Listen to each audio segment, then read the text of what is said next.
C'est une première mondiale. 4 hommes, 4 plongeurs émérites ont vécu pendant 28 jours une aventure inédite. Ils sont restés en milieu pressurisé, ont exploré la Méditerranée entre Marseille et Monaco. Ils viennent de remonter à la surface il y a moins d'une heure. Michel Aliaga est auprès du chef d'expédition Laurent Balesta.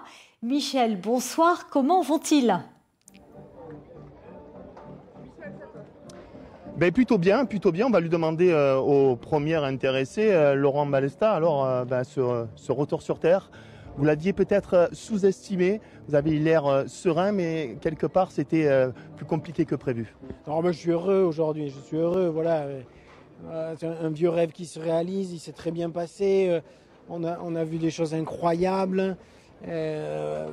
Voilà, évidemment, comme tout rêve qui se change en réalité, hein, quand un rêve passe à l'épreuve de la réalité, il s'abîme, forcément.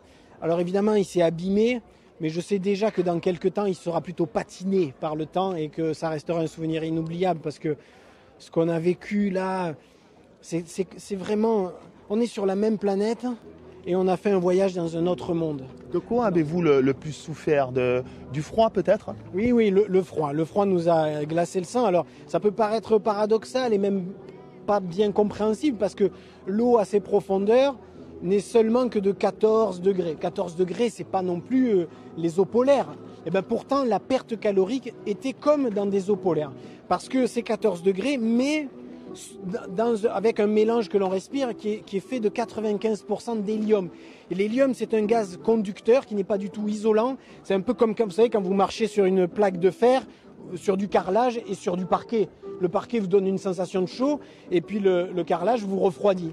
Le gaz, c'est pareil. On va parler précisément de votre expédition, mais on va revenir au 1er juillet. Pourquoi une telle expédition ? Avec qui ? Pourquoi s'être jeté à l'eau ? C'est Olivier Duhamel qui nous raconte l'histoire, votre histoire. L'homme ne manque ni de culot ni d'obstination. Laurent Balesta est biologiste, plongeur, vidéaste. Il a depuis longtemps une obsession rivée aux palmes. Découvrir les fonds marins en prenant son temps, tutoyer les poissons et se promener au milieu des herbes marines sans regarder sa montre ni compter les secondes. Alors, avec 3 compagnons de voyage, Laurent Balesta s'est enfermé pendant des semaines dans cet espace, sous pression de 5 mètres carrés. Et ce sera notre maison pendant 28 jours. Après, il aura suffi chaque jour de prendre un ascenseur à la même pression que celle du module de vie, mais aussi que celle du fond à rejoindre pour descendre jusqu'à 120 mètres de profondeur et plonger en toute autonomie jusqu'à 3 ou 4 heures, le tout sans hâte, sans stress et donc sans pression. Une expérience que le plongeur avait déjà vécue une première fois en octobre dernier sur les côtes de l'archipel de Riou. En plongée, la patience, c'est pas une qualité, c'est un luxe. J'ai pris le temps de photographier tout en détail la robe nuptiale du labre coquette. Rien d'exceptionnel, mais jusqu'à présent, j'avais toujours volé son image. Cette fois-ci donc, plus question de rester à 40 ou 50 mètres. 120 mètres, c'est un autre monde et une foule de questions à se poser avec les scientifiques chargés d'analyser l'expérience de Marseille à Monaco. C'est un habitat qui est méconnu, surtout à cette profondeur. Donc, est-ce que ce qu'on connaît de cet habitat vers 40 mètres de profondeur, c'est la même chose à 120 mètres ou à 100 mètres ? Ça, on ne sait pas. Une aventure, un défi de plongée réellement, c'est-à-dire quelque chose qui n'a pas été fait avant en termes de technique de plongée. Un enjeu scientifique véritable qui fera l'objet de publications derrière, bien sûr. Et puis la promesse d'images, des images animalières inédites. Il y a un mois, ce défi était donc une promesse. 28 jours après, il est devenu une aventure qu'il convient maintenant de partager.